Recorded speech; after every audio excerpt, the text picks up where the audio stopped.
Welcome to another episode of Up Next. Today, I am actually here with Mwangi Muthui of Resource Global Nairobi. Mwangi is just starting out as our city director in Nairobi. So, good morning on my end, but good evening, good afternoon to you, Mwangi. Good afternoon, good morning, Tommy. It's wonderful being here with you and being able to just have this conversation and chat with you. Well, we actually met when I first heard you preaching at Nairobi Baptist Church. Yeah. At that point in time, what was your role at Nairobi, Mwangi? I was the youth pastor at Nairobi Baptist Church at the time. I've been in Nairobi Baptist Church a total of 9 years. My first year as an intern, 2 years as a trainee, then as a couple of years as an assistant pastor, and then leading the youth ministry there. So I think at the time you came through, I probably was the youth pastor leading the youth ministry at the time. What do you remember if you look back at your time as a youth pastor? Yeah. What were some of the highlights? What were some of the things that helped shape you into the leader that you are now? I think for me the one biggest thing that stands out for me is discipleship. Yeah. And that began even before I started. I mean, I've been in Nairobi Baptist almost all my life. I grew up there, and that began even before I became a staff member, where people took interest in me and chose to work with me on a one-on-one, mentor me, spend time pouring their lives into me, and that's what helped me find my footing, find my confidence, find my God's calling on my life, and those things have really built me through time, and that's the same reason I dedicated my service in youth ministry to discipling other young people, to working with them, to mentoring them, to pouring my life into them and developing them as leaders. Yeah. During your time at youth ministry, did you have to oversee staff, volunteers, or student leaders? How did the day-to-day look like for you? I had both. So we had a staff team that it wasn't a very large staff team under the youth department. So often it would be two on the maximum three people within the department who I would be overseeing. And then I would have between the teens ministry, the college ministry, and the young adults ministry, I'd have a total of about 20 plus youth leaders who I would be overseeing. And then under them, about 60, 70 youth volunteers who would be leading together with that leadership team. Yep. Mwangi, the reason I asked that is I look back at my past. My years of development was in high school and college ministry. College, we had 90 students. We had a leadership team of about 10 and a volunteer staff of about 8 people. As a volunteer, I had to learn how to manage staff, how to develop student leadership team, plan programs. And I look back, those were my intern years for Resource Global that brought me and developed the skills to how to develop people for what I'm doing now. Mm-hmm. Mm-hmm. Yeah. And it's amazing how God uses those experiences to shape you and lay that foundation. No, so true. Because even by the time I left Nairobi Baptist earlier in the year in January, and by the time I was leaving, the one thing that God made very clear to me is that passion I had for mentoring young people and just being in their space. I think if you've ever worked with youth, you know the excitement that is just living and being in their space and spending time with them and being able to pour into their lives. That's the same thing I wanted to go on with, and for me it was a joy to be able to see that that's possible even by working with Resource Global, being able to still be in a space where I can pour my life into young adults and young people. Yep. Hey, actually, let's talk a little bit about your life. Tell me, for those who may not know you and your journey, talk a little bit about your journey, how you came to know the Lord, but even childhood memories and how that really made you the person you are today.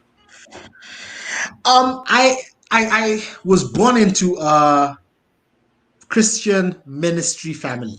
So my dad has always been in Christian ministry, my mom as well. And so from when I can remember, I was reading the Bible, I was going for Christian conferences, Christian seminars, I was in church in Nairobi Baptist. And I gave my life to Christ at the age of 6. We were in a Christian seminar somewhere. I've always said the reason I gave my life to Christ was not the best, but God uses anything to draw us in. And then He spent time growing me, because it was this sort of like Sunday school class for kids, and there was this teacher who had pictures of people burning in hell, and she scared the life out of me and me. And I chose I don't want to burn in hell, and I gave my life to Christ then. But through people walking with me and discipling me, I came to understand what it means to have given my life to Christ. Especially after my high school, there are people who chose to take me under their wing and just mentor me and walk with me, and take me through Bible studies and discipleship, and just help me understand what it means to be a Christian. And that's where my passion for serving God just began being set aflame. Yeah, Yeah. yeah. And then for college, where did you go for your university? So I went for my undergraduate, I went to Strathmore University. That's a private university here in Kenya, where I did BCom, Bachelor of Commerce in Business Administration and Marketing. Um, and then after that, did a few courses in marketing, Chartered Institute of Marketing courses. So at that point, I was extremely passionate about marketing. I was already helping run a startup, a business process outsourcing startup, and loving it to bits. Just the whole prospect of trying to grow it, and we were working with a lot of international clients. And then at the same time, I was helping another startup, an IT startup, doing their marketing for them and helping them develop that. And so it was an exciting time in my life with all these prospects of all these things that were going to happen, and I was enjoying it and loving it. Um, and then that's when God shook me up a bit, and I began feeling unsettled and that not at ease with where I was at that time. Um, and so God took me through a shift, and I left that corporate space, and He made it very clear for me that He wanted me to serve Him within a church setting. Yeah, yeah. And that's when I moved to being an intern within the church. Got it, got it, got it. Hey, let me ask you, you were talking about marketing, how much you loved it. What was it about marketing that you loved? I think it's insights into people. It's insights into what people love, what they're looking for, how they understand things. I mean, it's very interesting because when I left marketing, I always wondered how that knowledge would help me within the church space. But I always said, when we're preaching and evangelizing, we're technically, I mean, it's a bad term, but marketing Jesus and Yeah, marketing the gospel. And it's that, it's being able to look at people and understand what is your real need, what is your felt need, and how can I get you to see what I'm trying to convince you to look at and to pick. And that's what I loved about marketing. And I think it's the same thing that I loved even when I moved to the church side of ministry. got it, got it. And then you also talked a lot about people who invested in you growing up. Talk about some of the people. When you look back, who are the voices, who are the faces that you remember that shape you into the person you are today? Oh, my first person would be my father. My father was extremely instrumental in my Christian growth, and still is. I remember seeing him pray early in the morning, and that began motivating me to want to pray, to want to study God's word. He was the first person who systematically took me through scripture, helping me understand what God's word is all about. And then when I finished my high school and was just about to start university, there was an amazing man who's still in my life called Cedric, who picked me up within the church space and just began inviting me into his home, me with a few other of my friends, and would do Bible study with us almost every 2 weeks or so, and just take us slowly through an understanding of what the gospel is, and has been walking with me ever since then, ever since I finished my high school till now. He and his wife and family just continue to open up their family and their home to us, and just pouring into my life. And those two have been, for me, the most key over and above the pastors who I had then. The youth pastors were also extremely instrumental for me as a young person in the church. They didn't just treat us from an arm's length from the pulpit preaching at us, but they knew us personally. They visited us at home. They cared for us. They spent time with us. They knew what we loved, what we don't love, and that relationship caused me to want to learn more from them, and then that gave me space to be developed by them. Got it, got it. And the reason, Mwangi, I'm asking you all this is look at where you are right now and what all the thing you've been doing. Your father really influenced you. Cedric really influenced you. Your youth pastor, not only with preaching in their words, but how they cared for you, how they loved you for your life. Then from that point, you went to university. You got business administration and marketing. You loved understanding people. You had 9 years in youth ministry with young adults, college students, and high school students. All of your life, it's always about investing in people. And it's interesting how you look at your life and you journey and how he's been working and shaping your life to prepare you to where you are right now. Yeah, it's I mean, I think I find it extremely interesting that there's nothing that happened that was accidental. There's Yeah. none of the paths or the routes or the people I met were accidental. Yes. All of them have come together to make me who I am now. And I think it's exciting to see how even this new chapter in the book of my life will tie up into a whole new side of my life that I'm ready to see and experience. Yeah, yeah. Mwangi, a lot of times I talk with young marketplace leaders, and they're always asking, I want to know what God wants me to do now, or I want to know what God wants me to do next. But my seminary professor said to me in seminary, Tommy, if you are constantly looking ahead, but you don't stop and reflect on your journey, you are doing the disservice in your life. You got to understand what God was doing in your life to prepare you for the future. And so stop and reflect and understand that journey, because who you are now is a reflection of everything that's happened to you.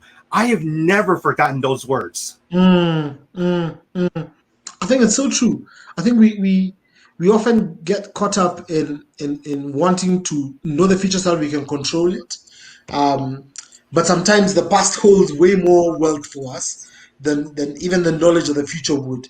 And for me, especially since this time when I left full time ministry within the church, part of it has been enjoying that, has been enjoying looking back at the past, but also enjoying just the present Yeah. and being formed and molded within the present.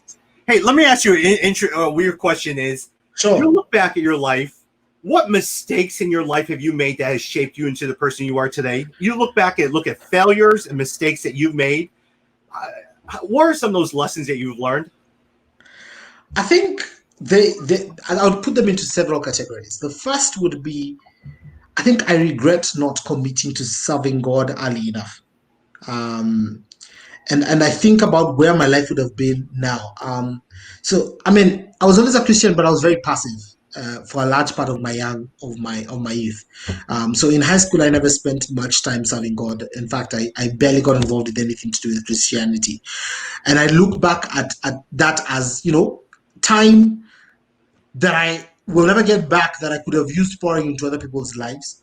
And so that's one of the things. My high school, my university, I don't think I did as much and was as aware of what God wanted me to do in those spaces He had put me in. And so I just sort of went through them. I think those for me would be some key mistakes, and I think it's molded me now because it's made me realize there's nowhere God puts us that's accidental. Even in those places, there's something He'd have wanted me to do. So it's formed a lot of my belief system, but also a lot of how I look at life now. And every place I'm in, trying to figure out, okay, so I'm here. What does God want me to do in this season where I am? Yeah. So for me, that would be one. That would be one major one. And then the second one, I think, as well through my youth, is just the choice on friendships and the choice on the people I invested in. Um, I think those also affected my ability to just clearly serve God because I spent a lot of time just chasing the hype, the parties, the excitement, and just chasing friendships, rather than investing in people who could build my life, but as well people who I could build their lives. So it was a lot of meaningless, wasted relationships, and I think it's given me a higher sense of value for relationships in this at this point of my life. Yeah. Hey, Mwangi, let me ask you, going back to even friendships or even decisions, was there a turning point? Was there in some sense, a defining moment in your life that made you look at life a little bit differently? Like, what would you have said to your college students or high school students that you work with is if they were struggling with the same thing? Was there a defining moment that changed everything? I think the defining moment was when I was helped to fully understand what the message of the gospel was. I think that very many Christians walk around with just escape hell, try and make it to heaven mentality of their Christianity. And I don't think I had fully understood what it meant to be a Christian, what it meant to live as a Christian in this world, what God required from me. And I think when that clicked, I remember I was traveling back home with my family from Christmas.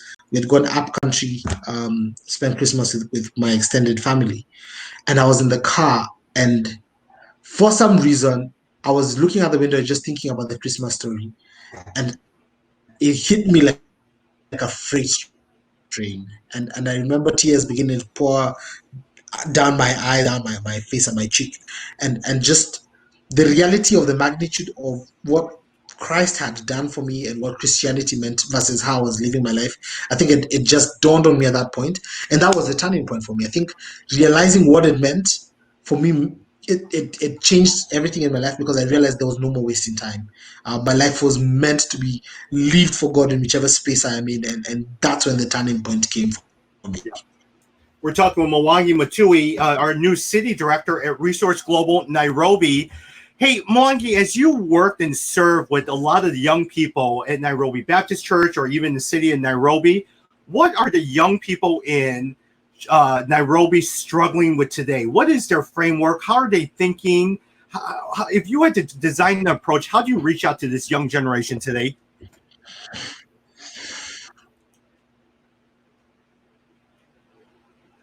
I think especially for the young adults, a lot of them are seeking a bigger sense of meaning and purpose. And I think that's why for me this Resource Global beginning to set up in Nairobi now is a big deal.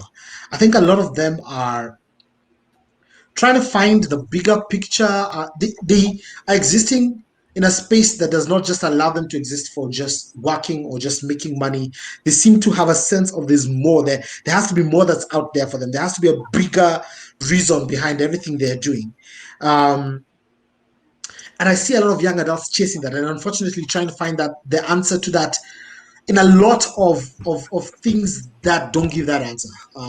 So whether it's different activism movements that get them lost in that, whether it's trying to find meaning by succeeding in their career space, which is not bad, but then it still does not fulfill that sort of hunger and thirst they have for something greater.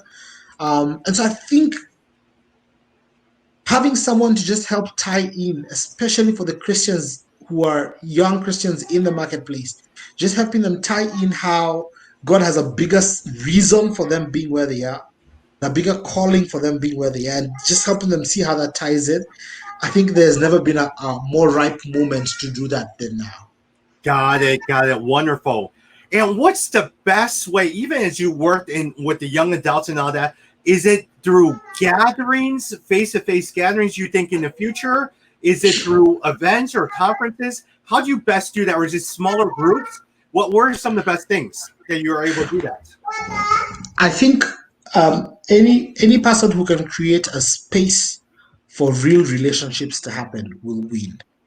I think there has been a lot of there's been a lot of inauthenticity, a lot of fakeness in the space and what people are giving to a lot of these young adults. And so they're looking and longing for real, honest, legitimate relationship, people who they can genuinely plug into. And so for me, I think the answer would be within a smaller group setting that allows genuine relationships to be formed, mentoring, genuine discipleship to be formed.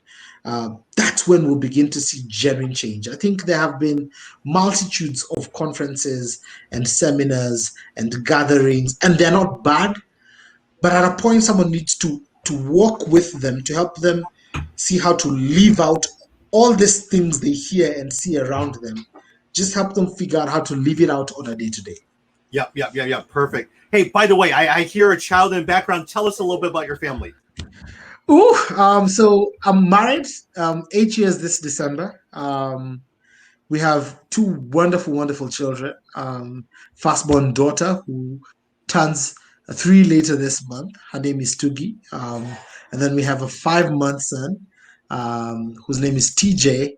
And they are just a joy to be around. And this whole period of COVID, which has forced us to be home most of the time, has been a great joy for them, especially being able to just be around their parents continually has been a wonderful thing for them. What do you find that you enjoy? What do they love doing with you that you do with them every day or a week? Or is there a routine something that you fun that you do with them? My daughter makes me sing songs perpetually, never ending singing songs. So we're always listening to music, dancing around the house with her and singing songs with her. And I love that to bits.